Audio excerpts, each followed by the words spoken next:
Last but not least, அதிகமா ஆசைப்படுற ஆம்பளையும் அதிகமா கோபப்படுற பொம்பளையும் நல்லா வாழ்ந்ததா சரித்திரமே கிடையாது. பாய்.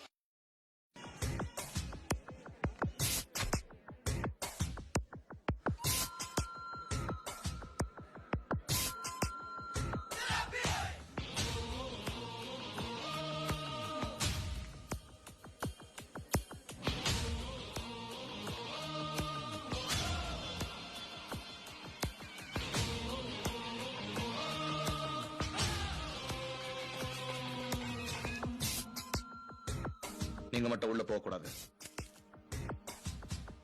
ஏன்? உங்ககிட்ட பத்திரிக்கை இருக்கா? யோ, பத்திரிகை இருந்தா என்ன இல்லனா என்ன? முதல்ல அவன கழுத்து பிடிச்சி வெள்ள தெளியா. அவனை யாரும் இங்க கூப்பிடல. யாரும் கூப்பிட்டு நான் இங்க வரல, கூட்டிட்டு போறதுக்காக வந்திருக்கேன். யார? மாப்பிள்ளைய, எங்க வீட்டு மாப்பிள்ளைய.